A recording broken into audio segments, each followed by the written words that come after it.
What's going on, people? Welcome to veve Investments. I appreciate you tuning in. On today's episode, we're going to be covering the most recent community update video. Now, I wouldn't typically make a video on this, but I felt that considering it was covering 2 months and it was covering the veveverse unveil, I felt that there was enough content and things in that video for me to kind of summarize it down into my key thoughts and takeaways. So if you guys enjoy the content, make sure to like and subscribe. Comment down below what you want to see in a future episode. And without further ado, sit back, relax, and enjoy. All right, so the way I structured this video, guys, is first we're going to walk through the recap board that veve provided. Then I got a little compilation of clips that I took from the video. We'll talk about my key thoughts after that, and then we'll round it off with some of the teases that David Yu had in his background, like always. So the first thing they talk about in the community update video is going to be merging accounts. So they gave a little update on this. They say that it is fully developed for release to beta testers. So they're going to be releasing it to a smaller group first before releasing it to the general public. And they are going to be providing a blog article later this week talking about the release of this feature later this month. Next, they talk about MCP. So the MCP is still on track for it to be released by end of this year. They are going to be releasing phase 1 first. So this has to do with the point calculation on your profile. You're going to be able to see how many points you have for the Master Collectors program based on the amount of collectibles you're holding, how long you're holding certain pieces for, etc., etc. Dan did say that phase 2 is going to be rolled out shortly after, and that has to do with the waitlist system, the tickets, things of that sort. So the community has been waiting for the MCP for quite a while now, but it does look like we're only a couple weeks away. Next, they go on to talk about the crypto pay-in feature. So right now it is currently in beta testing. There are a couple issues that they came across that they're trying to fix, but it does still look like it is on track to be rolled out by the end of December, only to approved regions. So there are going to be some places that will not have access to crypto pay-in right away. And just like the Cashout feature, where certain areas, like I know New York State, I believe, didn't have access to Cashout right away, it's going to take some time. Next, they talk about the waitlist logo drop. So similar to that of the crypto pay-in, there are a few issues that they've come across that they're looking to fix. This is less of a priority than the MCP. So right now, instead of focusing on the waitlist, they're more prioritized on the search feature for MCP phase 1, which in my opinion is actually more important anyways. Next up, they talk about burn. So I am going to brush past this point because we do come back to it later on in the episode. But they talk about how the burn mechanism is in place. So it's really a matter of just pushing the button to turn it on. But the burns are going to be based on the discretion of their licensors. So whether their licensors choose to or not, and that largely has to do with how their legal teams are advising them. Next, they go on to talk about the gem payout thresholds. So this is a bigger one for the community. They're actually dropping the payout restriction from 1,000 gems to 500, 50%. They're going to be rolling this out at the end of December. So again, only a couple weeks away. And there are going to be territory conditions that apply, similar to that of the crypto pay-in feature. More on this later on in the episode. Next, the team reviewed their veveverse unveiling. So they talked about how the beta is going to be released to Vaultaholics first, and how phase 1 is going to be rolling out Q1 of 2023. So I talked about doing my gallery showing in Q1 of 2023, and that's because their first rollout has to do with giving us access to our veve homes. So definitely looking forward to that. Next, they talked about an advisory panel. So I was actually very pleased to hear this. They're doing a gradual rollout to groups of power users. So people who are very active in the community or perhaps have, a bit of influence. And this is so that they get the most dedicated users, giving them product feedback about veve and how they can better the platform for users like us. And last but not least, they round the recap off with the 12 days of veve. They're giving away 120 different NFTs over the course of 12 days. Now, before we discuss my key thoughts and takeaways, let's take a look at a few clips from the video. So, yeah, perfect. I think that was always the plan, right? Is like initially kind of as we got a feel for what the volume was going to be and how much the service provider could handle, that we would eventually reduce that minimum threshold or minimum requirement. So you're saying now, as of next month or this month, that we're looking at by the end of this month, end of this month. Yeah. So 500 minimum as opposed to 1,000 gem requirement to cash out. That's correct. Great. That's great news. That's pretty helpful for people. Yeah, I was super excited to give the first demo of the veveverse. It's something that we've been working on quietly behind the scenes with our team. And I think the cool thing is that people have had a glimpse of what is the potential of the veveverse, and there is just so far you can go with it in terms of content, all the different accessories. I mean, even the other day I was playing with the, with the scripting language, and so when I walk into my my showroom, I can have like a whole lot of collectibles fall, from the ceiling or appear out of nowhere. Like, so it's going to be really cool to see what our fans come up with in terms of these almost interactive experiences.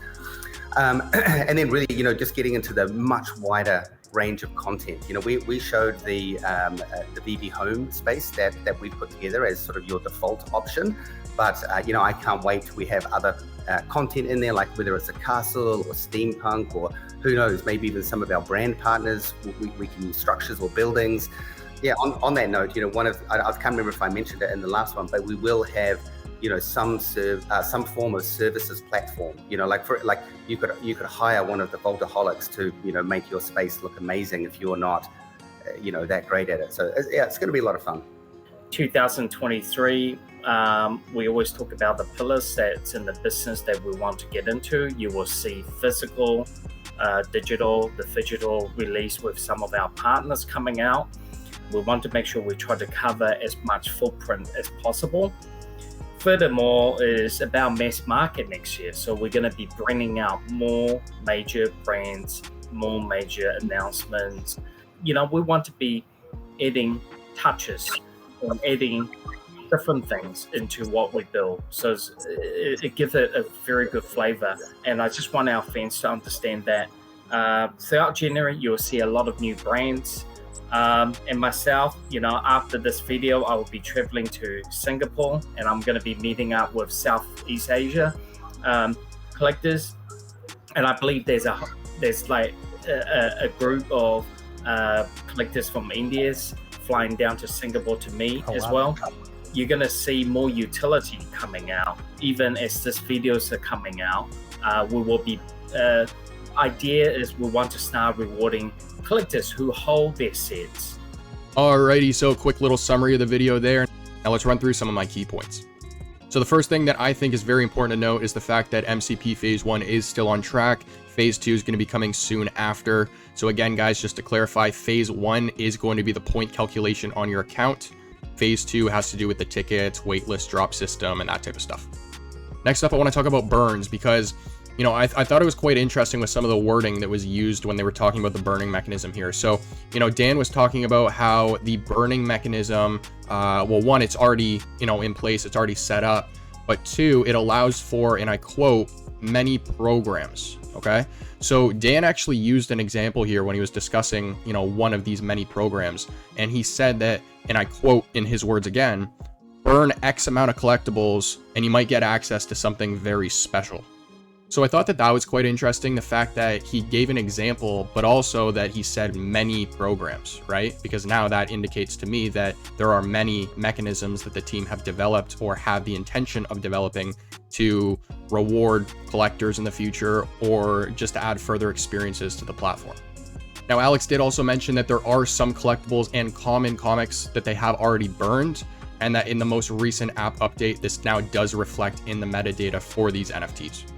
So of course, these are all good things. Obviously, burning collectibles out of the circulating supply only reduces that supply, increases scarcity, and hopefully will increase the value of these collectibles long-term down the line. Now, speaking of the way that the team has worded certain things, that brings me to my next point, which is talking about how they dropped the cash out restriction from 1,000 gems to 500. So what was interesting to me about this was the fact that David was very clear about how they dropped the restriction in half, but they dropped it in half to make sure that their service provider could handle the traffic. So David said, and I quote, "We want to make sure our service provider can handle the loading."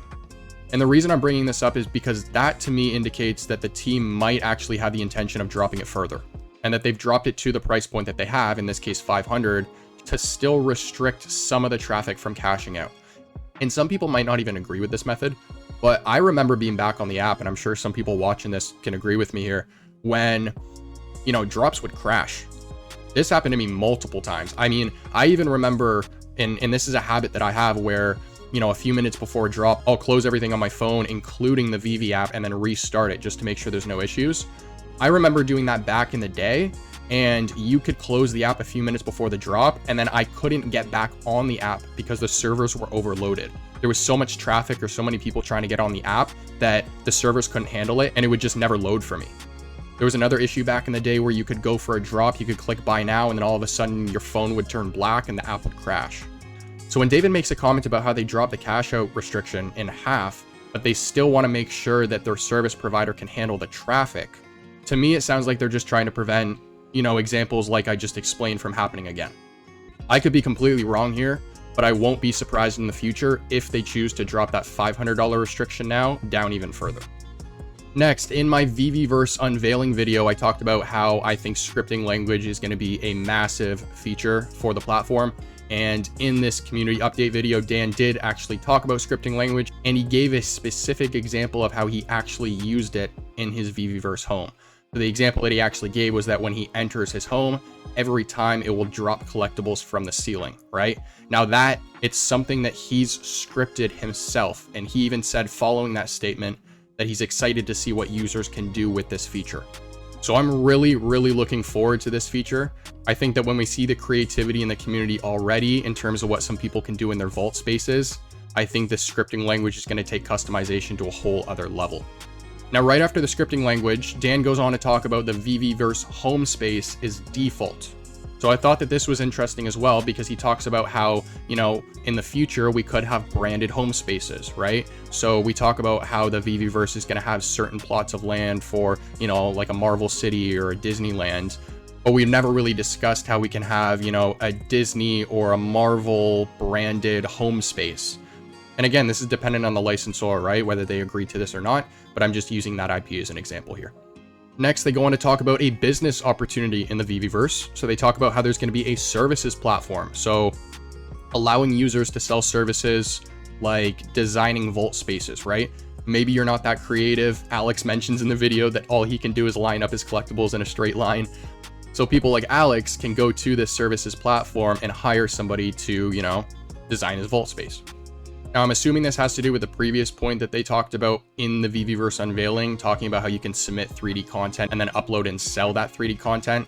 I'm assuming that this is what that is. So I can go create a 3D model of, let's say, a couch or, a catalog of furniture, upload that, and then sell that to users who want to use that furniture to further customize their home space. Now, this point is actually what I'm going to dedicate our next episode to, guys. So if you're interested in talking about this more, make sure to tune in on Thursday. I want to talk about different business opportunities inside of the Veveverse. I'm a very business-oriented individual, so I want to talk about certain opportunities that I see already, and share that with you guys. And then lastly, Dan talks about their 2023 plans for veve. So there's actually a little bit to discuss here. So he talks about how we're going to see phygitals. So we're going to see digital collectibles offered on veve combined with physical collectibles that you can, perhaps pick up at a retail shop. Dan did confirm that we're going to see more major IP and announcements as we head through 2023. He said that their goal is to add touches. He said they want to add a little bit more variety on the app. We're going to be offered new brands. And they also said that they have a large focus on utility, right? So making sure that they're rewarding collectors who hold sets, long-term collectors, people who have been on the app since day one, those types of things. And then David did mention, and I thought this was quite interesting, that after the community update video, or I guess now, he is in Singapore discussing the veve platform with Asian and Indian investors.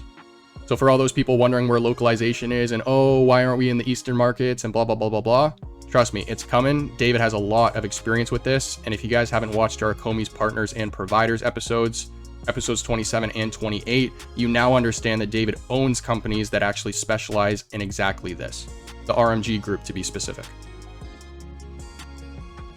Now, of course, it wouldn't be a community update video without some David Yu teases in his background, so I made sure to highlight some of the things that caught my interest. He did give a little disclaimer talking about how, the things in his background, not everything is going to be a hint. But while he said that, he was smirking, and he was actually looking at the first collectible I'll discuss here, which was the Funko Pop in the bottom left. He actually looked at it twice while he was saying that. So so just number one, everything shown here doesn't mean it's going to be on veve. They're gifts we got given. I mean, there could be a couple of hidden candies in there. You might be able to pick it out later, sooner or later. That's the first thing that caught my eye right there. Moving to the right of that, we got some Pokemon, and I believe that is Hot Wheels. I can't fully read the logo. That's what it looks like to me. And then it does also have the Mattel logo to the left of it, who owns Hot Wheels. So of course, a major brand right there. The little one highlighted above the labyrinth is, I believe it's a stamp. I couldn't make out exactly what kind of stamp it was, but I know we did have a Christmas stamp collection last year. To the right of that, we got more Pokemon. So if you guys zoom in on the video, pause it real quick, you guys will actually see a Pokeball. Underneath that, we got a Coca-Cola truck. So we had a Coca-Cola drop last Christmas as well. And to the right of the Coca-Cola truck, we have I believe that's a Mickey Mouse. I can't fully tell if it's Minnie or Mickey, but either way, it is Disney. So perhaps we could be having a part 4 to the Mickey Mouse NFT collection. Now that is going to conclude today's episode. So I did mention that on Thursday, we are going to be discussing some business opportunities I see in the Veveverse. If you guys have any specific opportunities that you see, make sure to comment them in the comment section down below. But nevertheless, if you enjoyed the content, make sure to like and subscribe. Comment down below what you guys want to see in future episodes. And as for our next episode, I'll catch you in the next one.